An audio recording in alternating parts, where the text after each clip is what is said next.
ಕ್ರೌರ್ಯ ತುಂಬ ಅಷ್ಟೊಂದು ವಿಕೃತವಾಗಿ ಕೈ ಮುಗಿದು ಕೇಳೋದು ಬೇಕಿಲ್ಲ, ಆ ಥರ ಅಷ್ಟೊಂದು ವಿಕೃತವಾಗಿ ಹೊಡೆದು ಸಾಯಿಸಿದ್ದಾರೆ ಅನ್ನುವಂಥ ನಿಟ್ಟಿನಲ್ಲಿ ತಂದೆ ತಾಯಿಗಳು ಒಂದೇ ಒಂದು ಅವಕಾಶ ಕೊಟ್ಟಿಲ್ಲ ಅವ್ನು ಬದುಕ್ತಾ ಇದೆ ಅನ್ನುವಂಥ ನಿಟ್ಟಿನಲ್ಲಿ ಕಂಡಿದೆ. ಸರ್, ಇವಾಗ ಒಂದು ಅರ್ಥ ಮಾಡ್ಕೋಬಹುದು, ಕಮೆಂಟ್ ಆತ ಕಮೆಂಟ್ ಮಾಡ್ದ, ಆತ ಅಶ್ಲೀಲವಾಗಿ ನಾವು ಕಳಿಸ್ತಾ, ಅದು ತಪ್ಪೆ. ಒಂದೇ ಒಂದು ಏನ್ ₹2 ಖರ್ಚಾಗಿರೋದು ಅಷ್ಟೇ. ಒಂದು A4 ಶೀಟ್ ತಗೊಂಡು ಒಂದು ಕಂಪ್ಲೇಂಟ್ ಬರೆದು ಕೊಟ್ಟಿದ್ರೆ ಏನ್ ಬುದ್ಧಿ ಕಲ್ಸಿರೋದು ನೋಡಿ. ಇವಾಗ ಒಂದು ಜೀವದಿಂದ ಎಷ್ಟು ಜೀವ ಹೋಗಿತ್ತು ಸರ್? 17 ಜನ ಒಳಗಡೆ ಹೋಗಿದ್ದಾರೆ, ಬರಲೇಬೇಕು. ನಮ್ಮ ನ್ಯಾಯಾಂಗದ ವ್ಯವಸ್ಥೆಯಲ್ಲಿ ಕ್ಷಮೆ ಅನ್ನೋದಿದೆ. ಎಲ್ಲರೂ ಒಂದಲ್ಲ ಒಂದ್ ದಿವಸ ಹೊರಗಡೆ ಬಂದು ನಾಳೆ ದಿವಸ ಮಾದರಿಯಾಗಿ ಬದುಕ್ತಾರೆ ಅನ್ನೋದೊಂದು ನನ್ನ ನಂಬಿಕೆ.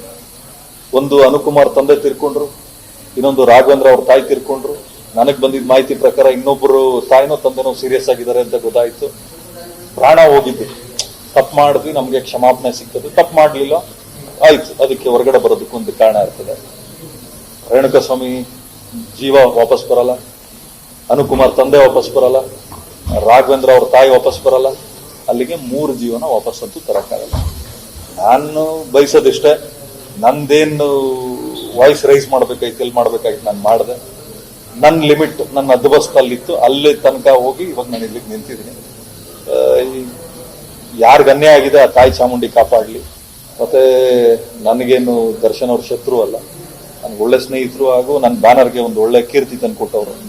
ಕಾರಣಾಂತರಗಳಿಂದ ನಮ್ಮ ಅವರ ಮಧ್ಯದಲ್ಲಿ ಸ್ವಲ್ಪ ಭಿನ್ನಾಭಿಪ್ರಾಯ ಬಂತು.